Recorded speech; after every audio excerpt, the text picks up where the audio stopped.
আপনারা জানেন যে কিছুদিন আগে সদর দক্ষিণে কিন্তু আমাদের এই হাইওয়েতে ডাকাত ধরা পড়েছিল। এটা একদম লাকিলি ওই দিন আমি এবং জেলা প্রশাসক আমরা বাইরে ঘুরতেছিলাম, হঠাৎ করে খবর পেলাম যে এরকম ডাকাত পড়েছে। আমাদের পুলিশ দৌড়ায় ধান ক্ষেতের ভিতর থেকে দুইজনকে ধরেছে। আমরা দুইজনে হাজির হলাম, যে ফিজিক্যালি তাদেরকে পেলাম আর কি। ঠিক এরকম একটা ঘটনা ঘটেছে দাউদকান্দিতে গতকাল, যে রাত্রিবেলাতে আমাদের পেট্রোল পুলিশ যাচ্ছিল, যাওয়ার পরে রাস্তার মধ্যে একটু অন্ধকারের ভিতরে কয়েকজন লোকের একটা আনাগোনা দেখতে পাওয়ার পরে তারা গাড়িটা এখানে থামায়। পুলিশকে দিকে তারা দেয় দৌড় দেওয়ার পরে 4-5 জন পুলিশের পিছে পিছে দৌড় দেয়। দৌড়িয়া 5 জনকে ধরে, আরো 6-7 জন ছিল, এরা আবার পালায় যায়। এদেরকে ধরে আমাদের বেশ কিছু উদ্ধার আছে। এর ভিতরে একটি পাইপগান আছে, কার্তুজ আছে, এবং বিক্ষিপ্তভাবে ছড়ানো ছিটানো অবস্থায় তারা ফেলে পালাচ্ছিল। এরকম বেশ কিছু দেশীয় অস্ত্র, দা, ছড়ি, এসবগুলো উদ্ধার হয়েছে। মজার ব্যাপার হলো, তাদেরকে জিজ্ঞেস করার পরে তারা সবকিছু স্বীকার করে আসলো। ওই দিন ছিল অমাবস্যার পরের রাত। তারা প্ল্যান করতেছিল যে গৌরীপুর এলাকায় কিছু বাড়ি টার্গেট করা ছিল, এই বাড়িগুলোতে ডাকাতি করবে, একই সাথে তারা হাইওয়েতে চেষ্টা করবে ডাকাতি করার জন্য।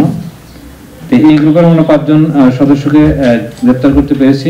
প্রত্যেক আসামির বিরুদ্ধে আসলে একাধিক মামলা আছে, ডাকাতি মামলা সহ একাধিক মামলা আছে।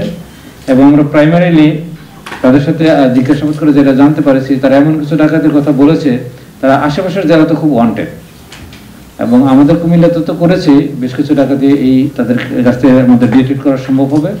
বাঞ্ছারামপুর থেকে শুরু করে আশেপাশে বেশ কিছু বাড়িতে তারা ডাকাতি করেছে, সেটাও তারা স্বীকার করেছে। Cinematic display, photography master, performance expert, NextG N9. আমাদের ধারণা যে আশেপাশের জেলার যে সমস্ত ডাকাতি মামলাগুলো এখনো পর্যন্ত ডিটেক্ট হয়নি, ওই সমস্ত আইরাও তাদেরকে সমাবেশ করে বিষয়গুলো উদ্ঘাটন করতে পারবে।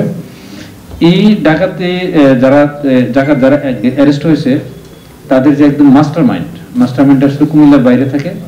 যখন সমস্ত কিছু রেডি হয় তখন সে এসে জয়েন করে কাজটা করে আবার চলে যায়।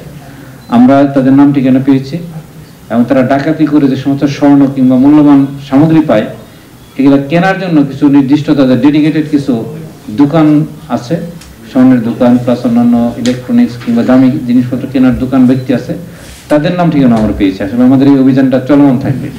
আমরা প্রত্যাশা করছি যে সামনে এই ডাকাতি প্রস্তুতি মামলার যারা আসামি আছে তাদেরকে রিমান্ডে এনে আরো জিজ্ঞাসাবাদ করে এদের সাথে সামনে পিছিয়ে যারা জড়িত আছে সকলকে আমরা আইনের আওতায় নিয়ে আসতে পারবো।